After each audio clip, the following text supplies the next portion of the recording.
Good morning or good afternoon, wherever you are. My name is Michael Cups, and you are watching The Habit Architect or listening to it if you found it on your favorite podcast channel. Excited about this episode. We'll get to that in a minute. I'm excited about it for two reasons. But first, just a bit from who's sponsoring this today is Time Bandit. And Time Bandit is a method to ensure you have your best day every day. And you can go to the website at timebandit.io and read about the book, the app, and of course the coaching for individuals and teams. So thank you, Time Bandit. And so again, my name is Michael Cups. This episode, we're going to talk about your reputation and what that means to your business. So entrepreneurs, solopreneurs, business owners, sales leaders, salespeople, this is going to be very pertinent for you. But before I get to Brandon, who's on the call with us, I want to introduce Reem. And Reem is going to co-host with us today, but also many days and many episodes. And there may be times that Reem is the sole host, and I won't be here. So Reem, welcome. So glad to have you. We had that great opportunity in December to do 2 live streams. I think it was November, December, like into 24, about building habits and breaking habits. We had such fun. So I'm so glad that you've agreed to come on and be the co-host. Thanks, Cups. Hi, everyone. Let's say I will bring the Gen Z flavor to this mix. I'll just get this flavor to the conversation, and I'm so excited to be here. I'm so excited to co-host with you, Michael Cups.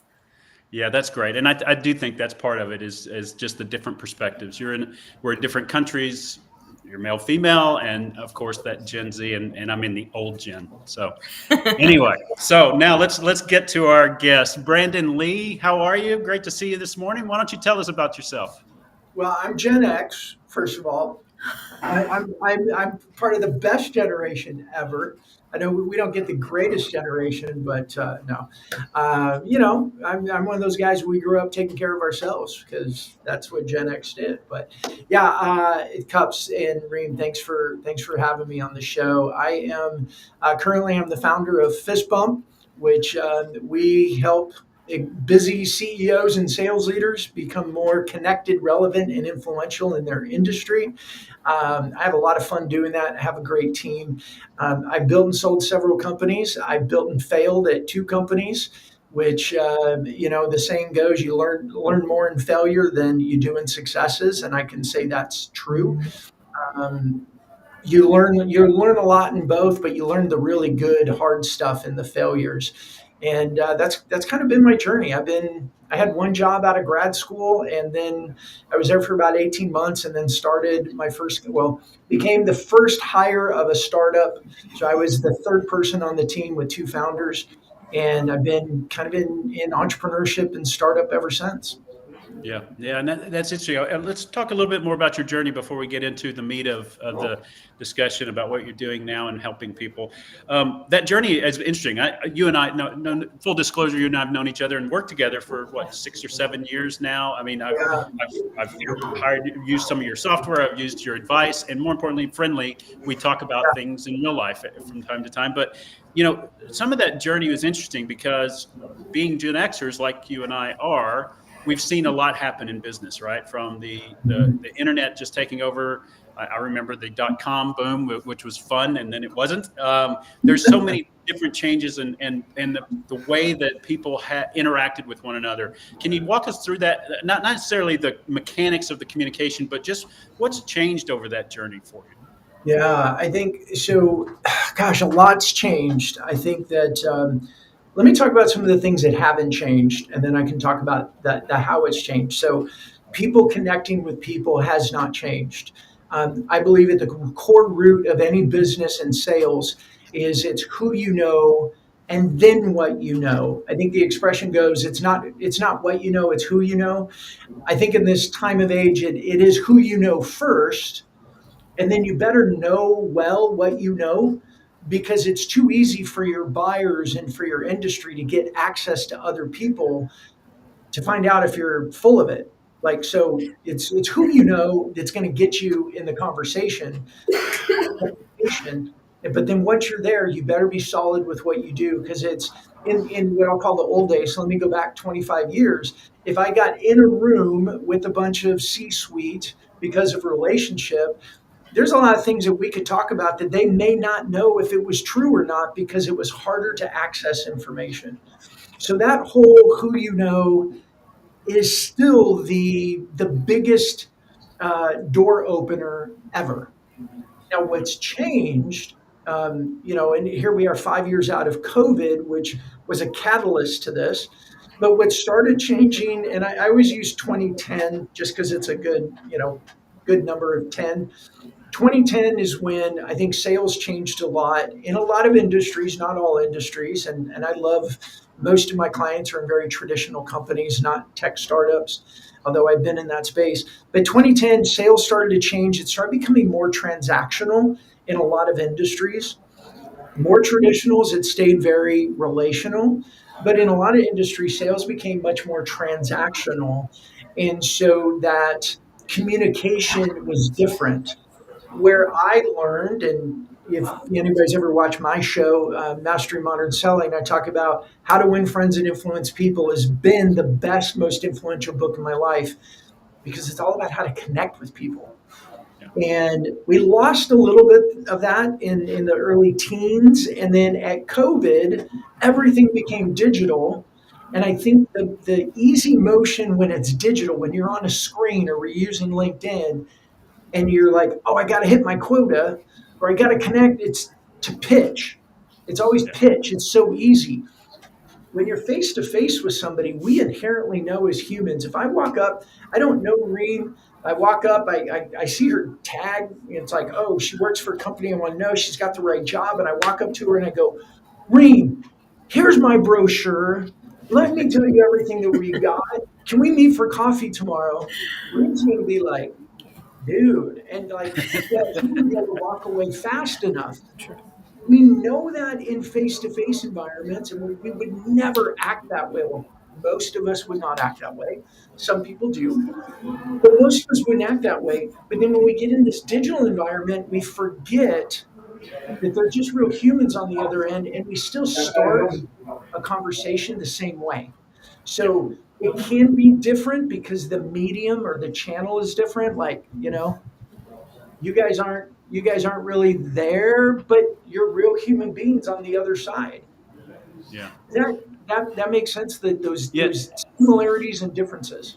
It does. And Reem, I think you have a question. I just want to mention somebody in the chat said, Paul Viviers, if I said that right, said this resonates deeply, Brendan. So we're on the right topic, I believe. Well, and like Paul's a good example. Paul and I have become friends clear across the world. South Africa, I believe. But we've become really good friends through LinkedIn. But we've approached each other as humans first, not some guy on the other side of digital that I want to pitch or I want to get a referral out of him or something like that. Reem, yeah, sure. I mean, you've always talked about the cold outreach, or like how we actually, because it turned into digital and people are just forgetting that they're talking to humans and they just do the cold outreach without building trust. So I want to actually circle back to what's one habit leaders can build to create trust with their own teams and customers, so they just don't straight up pitch without actually getting to know them. Yeah, I think that's a good question. I think there's two questions there. Tell me if I heard it right. How do we build trust with our teams, and then how do we build trust with our customers? If that I heard you correctly, there's two separate ones. Look, I think building trust with team has been very important to me. My journey, without going deep into it, grew up with a lot of challenges, a lot of relational challenges and trauma, which led me to start unpacking my garbage and trying to figure out like what was going on between my ears, what was going on in my heart.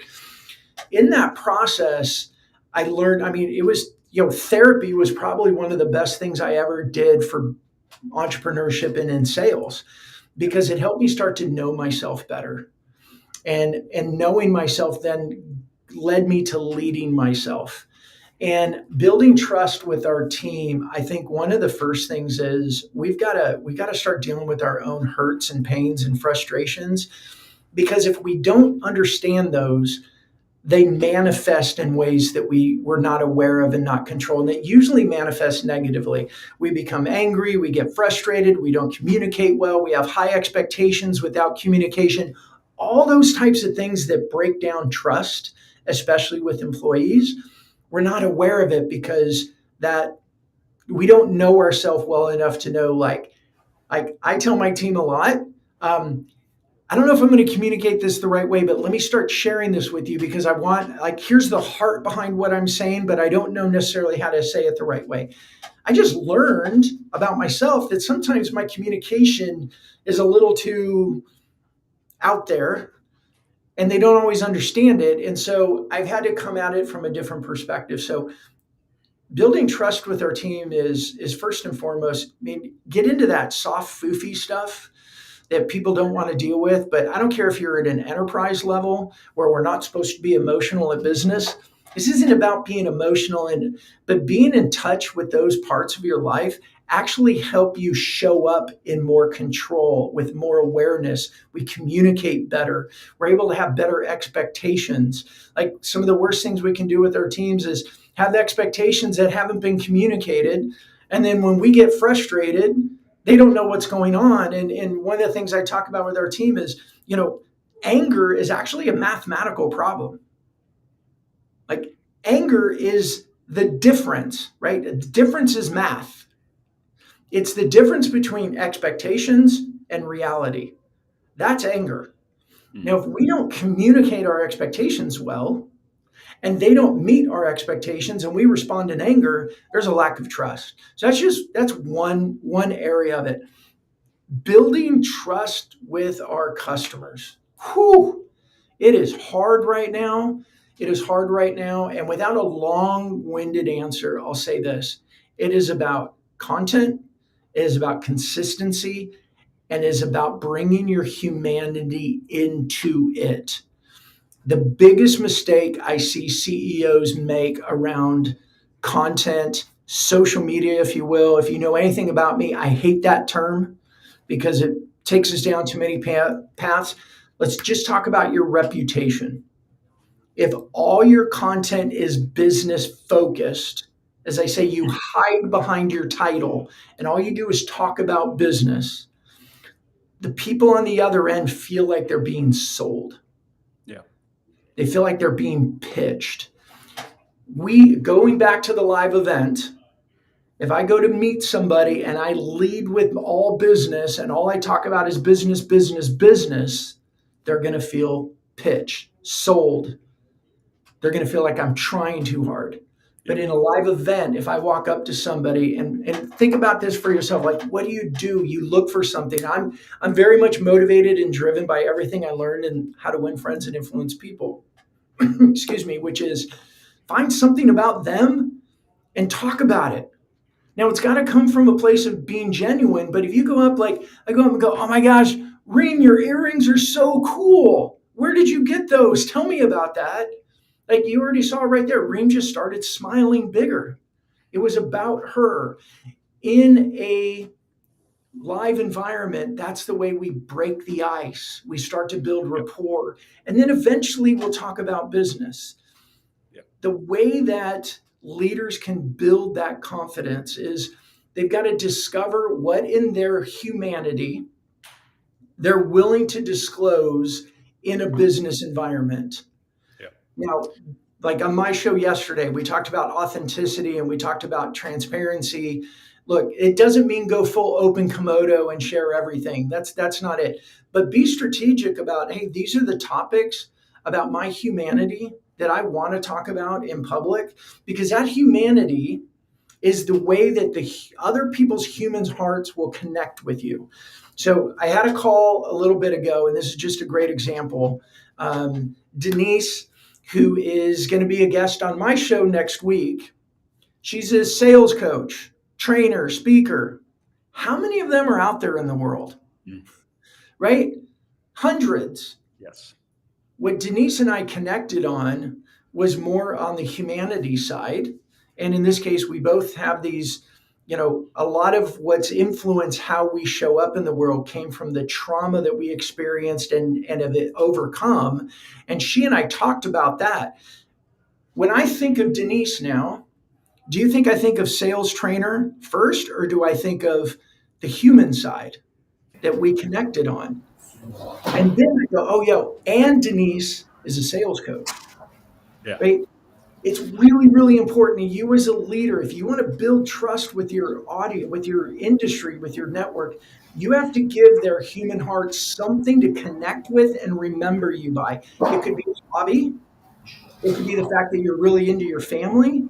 You might like. I met a CEO the other day that grows his own microgreens. Like, how freaking cool is that? Yeah. He's a 2 times cancer survivor and grows his own microgreens and makes his own manure and compost and all this. Let me Wait rephrase a minute. that. He Makes doesn't his make own manure, maybe not. he makes his own compost Yeah, there you and go. like puts together. Yeah, that was really bad. But when you hear things like that, you're like, oh yeah, that. And then he also works with B2B tech companies on helping them become more efficient. I guarantee I would not have remembered the B2B tech companies helping them be more efficient if we didn't connect on the human side. Yeah. I think there's a couple of things you said a lot there. I'm gonna Sorry. inject a couple of things. One is, I've been in tech world for a long time, and almost every piece of software is intended to reduce the amount of human interaction and increase the efficiency, right? And that's a good thing. It is a good thing in the sense when you think about it on the mass scale. But what it does is it's designed to take the human out. And there's a lot of, with AI evolving, and Pascal Bornet is a guy I follow, and he wrote an article last week about humanics, is what he's calling it. Is how do we make sure the human stays in the conversation, in the loop?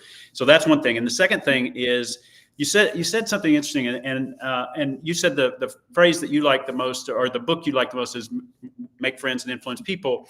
I was thinking at one point you said something, and walk a mile in my shoes has been a saying for a long time, but that's all that is empathy, right? And you were implying that if you can empathize with the people in your situation as opposed to just running out there as a billboard, I think that's interesting. And so the piece about the automation thing is what really strikes me. And the more I'm on LinkedIn, for example, as a channel, as one of those opportunities to network, I mean, it's become so formulaic, and you can see when it's not sincere or it's not about the person. So we all build a profile, right? That profile is about us and for us to network and tell people about us. But it seems like those formulas and the automation has taken over even that part of LinkedIn, right? So you've almost removed the human out of that profile. Yeah. Yeah, you're spot on. And I think that's where the opportunity is that most people look for the easy button. People are looking for the formula. Look, I'm not a huge LinkedIn algorithm guy, but I know the people that are really into explaining the algorithm, they have huge followers because we're always looking for that shortcut. Look, the algorithm's going to change. Whatever it is today, it's going to change in a few weeks or a few months. If you keep trying to chase the algorithm, you're always chasing the algorithm. If you just produce good content, let's go back to the basics. I got to know my ideal customer. And I don't just mean, oh, let's do our ICP. You got to know them. And then therefore your messaging is on point. And then if your messaging is on point and you're consistent with that messaging and you bring in strategically your humanity, rinse and repeat, rinse and repeat, rinse and repeat. In today's market, like every 6 months, go look at your ICP and the messaging again because things are moving so quickly. You can't build ICP and messaging and keep it for 5 years. I don't even think you can keep it for a year. I think you got to look at it every year. But if you do that alone, you're building trust because you're consistent, you're bringing your humanity, your messaging is on point, and you're giving. Yeah. And I think one of the biggest mistakes that I see CEOs make, I see marketing departments make. I mean, look, I think the last job in the world I would want right now is a CMO. I think the tenure is 18 months right now in most companies. And digital marketers are following playbooks that they built. Like, look, God bless HubSpot. They're a great company. But the HubSpot playbook that they started learning in 2010, 2012, 2013, it is not working. But that's all they know. And so they keep trying to use it. Like, that stuff is going, you keep going down that path, it's going to lead you to a path to failure. You got to take a step back and go, what's really happening? And look, humanity's winning. Even in the midst of this AI, humanity is going to rise to the top because so many people are doing crap messages. Yep. I have 2 people that comment on every single post that I do. It's AI created. It's almost there instantly. And what's happening from it? They think, oh, we're doing a good job. We're touching, we're staying top of mind. But what I've already concluded is you're annoying me. If they ask me for a call, the answer is going to be no, because you've put me on automation. You've treated my humanity from your bot and have wasted my time. I have no interest in working with you. Yeah. You indicated with that it's all about you. You had no consideration for me and my time. Yeah. I engaged with their bot for a couple of weeks thinking, oh, someone commented, I'll comment back. And then they never followed up, and they never followed up, and they never followed up. And I'm like, oh, so you're good with making your time efficient, but you're okay wasting my time. Yeah. Yeah. Yeah. So I think Reem and I went during our prep session. She had a question about the challenges that an individual faces when doing this. But before we go to that, real quick, in case somebody doesn't know, you said ICP, and I know the word, and I'm sure Reem knows the word, but maybe just to describe what that is, just so for people that may not know what it means. Yeah, and ICP is for ideal customer profile. You may know it as persona, you may know it as avatar. It all says the same thing. But here's my challenge for anybody. And I think it's easy for business owners and sales leaders who've been in the same industry for 15, 20 plus years or more. Oh yeah, I know my customer. It's that time to question yourself and go, do you? Like, do you really? Because they've changed right in front of your face. They've changed. They buy differently. They're influenced by things differently. Their end goals, although similar, are different. Even just the way they message, they think about things, the words they use have different. And if your messaging is not spot on, the way we all behave, and just pause with the Cups, you said it earlier, put yourself in their shoes. They're busy. You're busy. If your messaging isn't on point and you don't have a reputation with them, how are you or anyone on your team going to get their attention? Yeah. Here's an exercise I challenge people with. How do you make sense out of your email when you address email in the morning? Meaning when you first look at it, whenever it is that you log in and check your email, it's this big of messages. A lot of them are messages that we didn't ask for. How do you make sense out of that? And I like to let people answer, but I'll give you the answer that most people get to. I go through and look at who sent me messages, and if I don't know them, they don't have a reputation with me, I go click, click, click, click, click, click, mass delete, and then take my list from here to here. Yep. And most people do that. So if you're not building that reputation, you don't know your ICP, you don't know your persona, your avatar, you don't know the messaging, you don't know what they need, what they want, what motivates them, who they are, well, you're going to get deleted. Yep. And your message won't get sent or received. This is from Anthony on the screen. We appreciate it. It's a question I think maybe he was asking as a rhetorical question because you kind of answered that, but you know, it goes back to that effort. Why would you waste your time if you know the seller, or the introducer is coming at you with AI? Yeah, true. And we've all had look, we started researching for software, and I was on 3 different demos looking at software. And one of the things that I realized pretty quickly, one, I looked for it, but 15 to 20 minutes into each demo, the person giving us a demo still had not asked what we wanted to accomplish with the software. Like, why are you looking at our software? What would you like to accomplish? What's important to you? They never even asked. They just went into demo mode. That does not keep us out of the noise.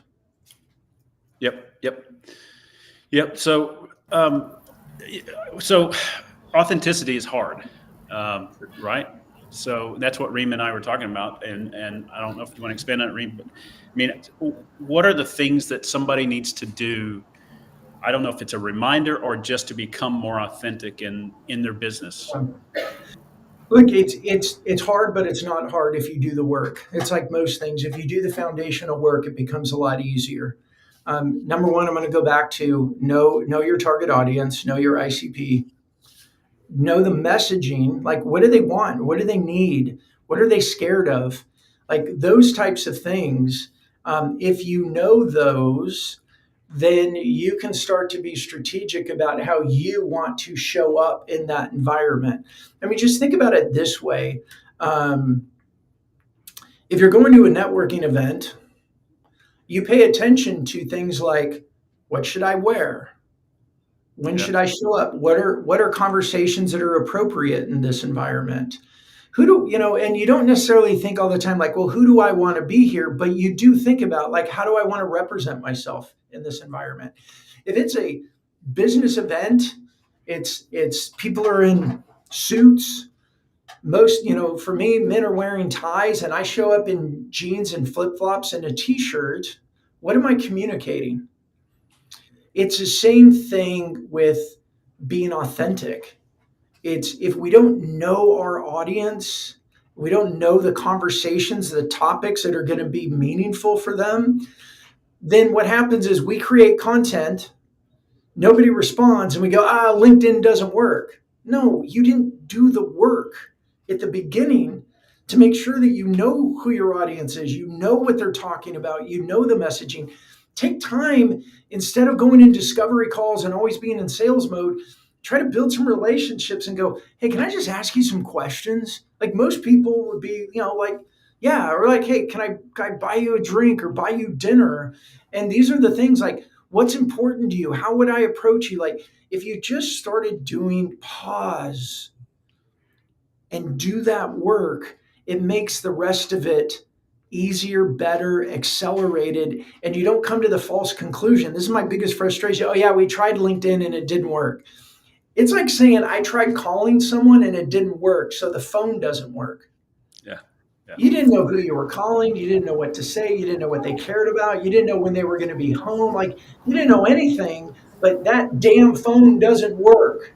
Yeah. No, the phone works fine. LinkedIn works fine. You didn't slow down to know them, know yourself, have a plan. But it's just easier to throw, LinkedIn doesn't work because I don't want to be the one to blame. Yep. Brendan, I actually have a question for you because we've heard a lot of to-dos, to-not-dos, but for the leaders and the business owners who feel very overwhelmed by everything they're supposed to do, what's one habit you'd recommend starting with to make progress? I'm not saying instant progress, I'm saying starting with it. Yeah, I think that's a good question. It's a hard question because it's really, really wide and there's a lot of variables involved and personality variables involved. Look, I think one of the big things that we can do, and this, when I discovered this, it was in my second company. I was overwhelmed. We were growing. I had a coach, and the coach led me to, hey, Brandon, what's your job in your company? And I started saying, well, da, da, da. He's like, no. Let me ask it again. He's like, what job do you want to have in your company? That was a very interesting question for me because I'm like, because there was a big disconnect between what I did on a daily basis, which honestly I would exemplify as, I was being led. The business led me to go do whatever needed to be done. And what we did instead is we strategized what I wanted my job to be. And then once I knew what I wanted my job to be, which was, I say these two terms, we all have activities in our lives that are energy gainers, and we have activities that are energy drainers. And when I was able to strategize that my role had a lot more energy gainers than energy drainers in it, then I became much more productive. and I got more of my work done on time, and I did it with more energy, enthusiasm. So I think one of the best things we could do to become more productive, and it always comes back to that, you got to know yourself to lead yourself.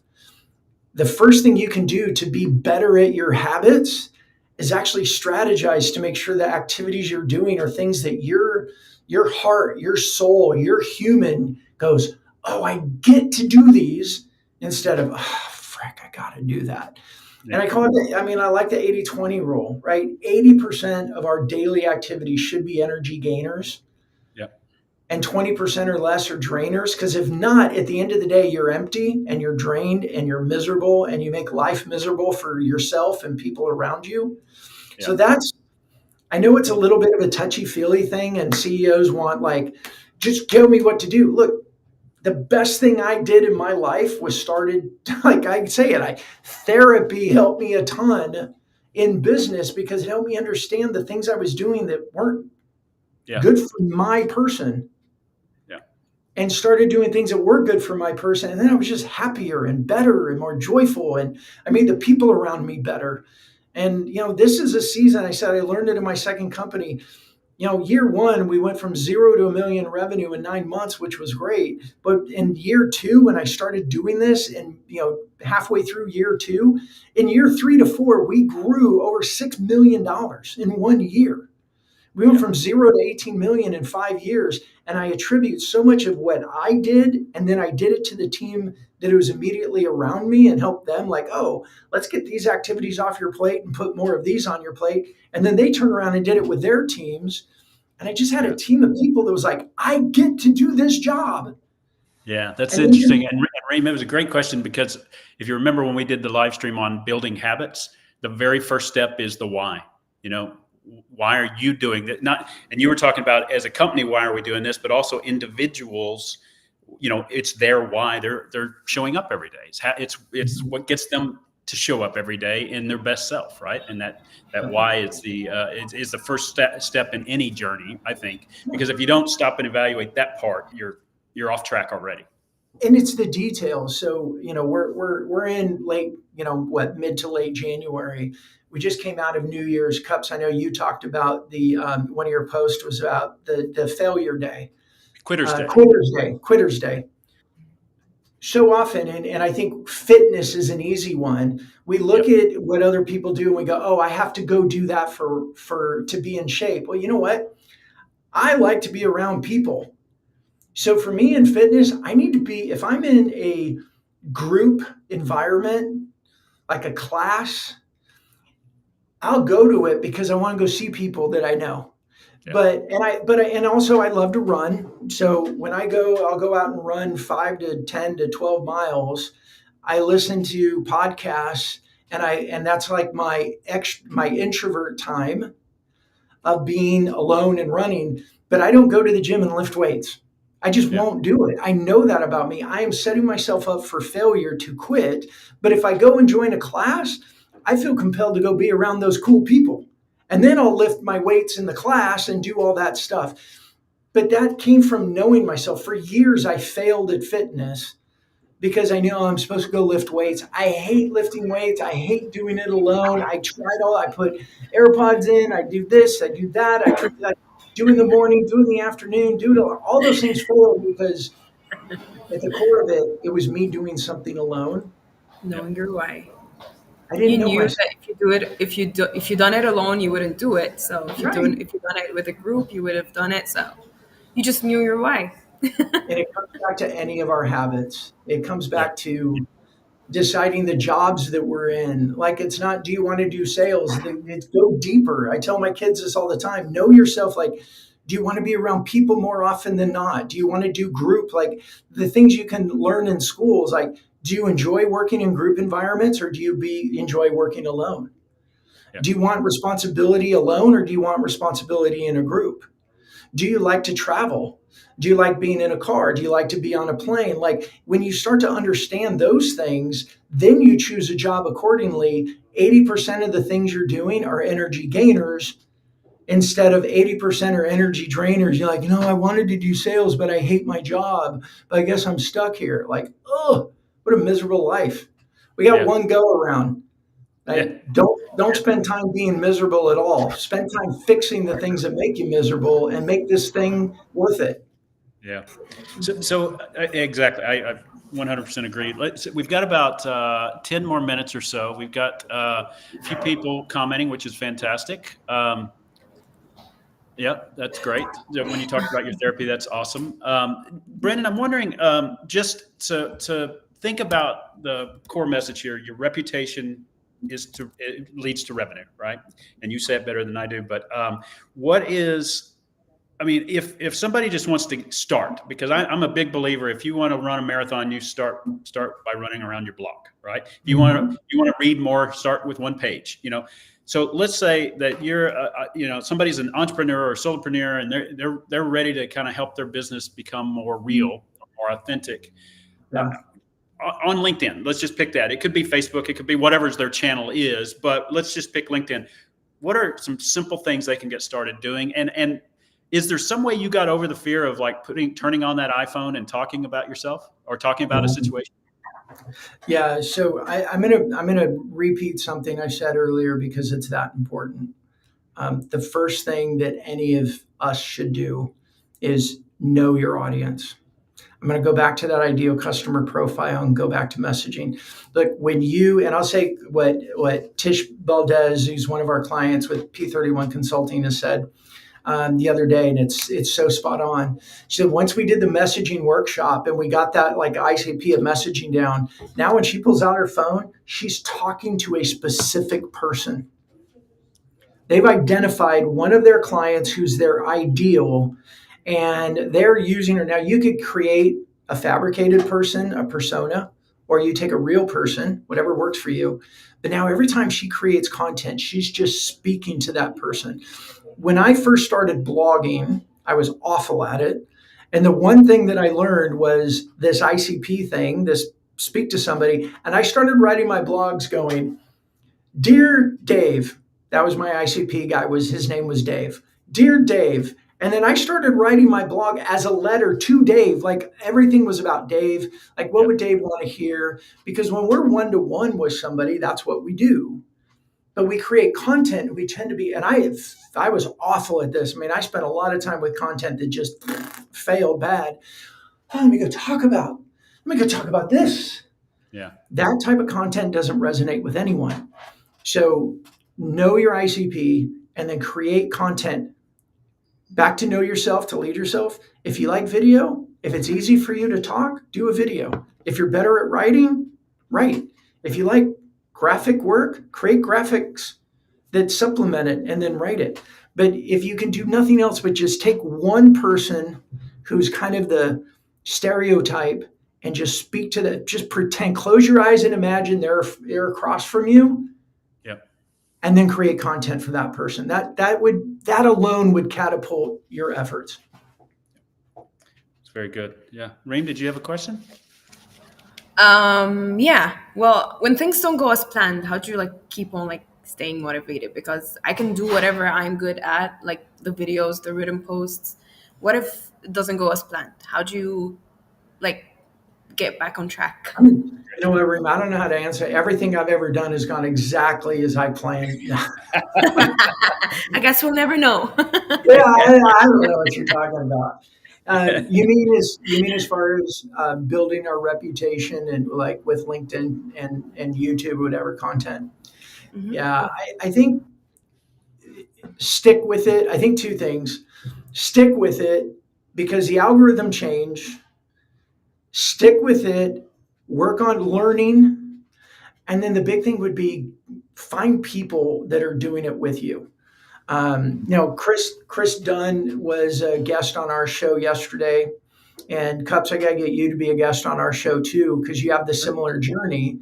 But Chris was on, and one of the things that Chris said was, he started trying to figure out LinkedIn, but once he got into a group, and he was part of our group, he was part of Larry Levine's coaching group. He said, but once I got around other people, his failures didn't sting so much because other people in the group are like, oh yeah, I've done that too. Okay. And it was like group effort. You had camaraderie. We were all learning together. it takes the sting away when you isolate and you're alone, because I don't want anyone to see, look, you're going to fail. You're going to fail. You're going to make mistakes. Like, let's just rip that Band-Aid off.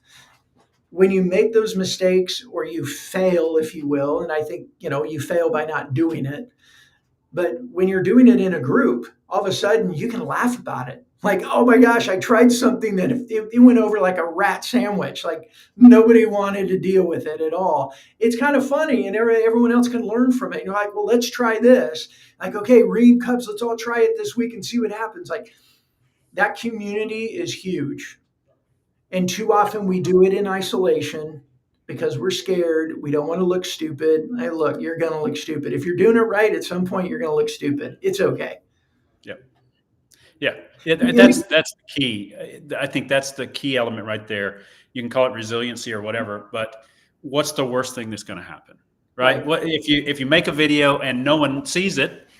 No, nothing. If no three one people thought thought that it was silly, big deal. You're still going to wake up in the morning. You still have your family. You still have your job, whatever it is. I mean, the worst thing that can happen is not as bad as we kind of, catastrophize it to be, right? So and here's the other thing: just prepare for it. Like, haters are going to hate. Haters are going to show up. Yeah. Like the first blog I ever wrote in 2014. Like, I was so excited. I did all this work. I did graphic work, what I hate. And I published. I was like so proud. And then nothing happened. Crickets. And then I got an email from somebody who was an acquaintance. And it said, about your blog was a subject. I'm like, oh, cool, it worked.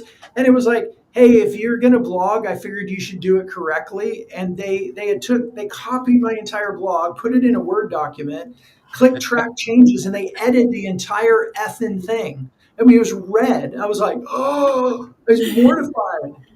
And I deleted the blog article, and it took me well over 6 months to ever try it again, because I'm like, and now I'm like, if somebody gave that to me, I'm like, okay, well, you go write a blog. Yeah.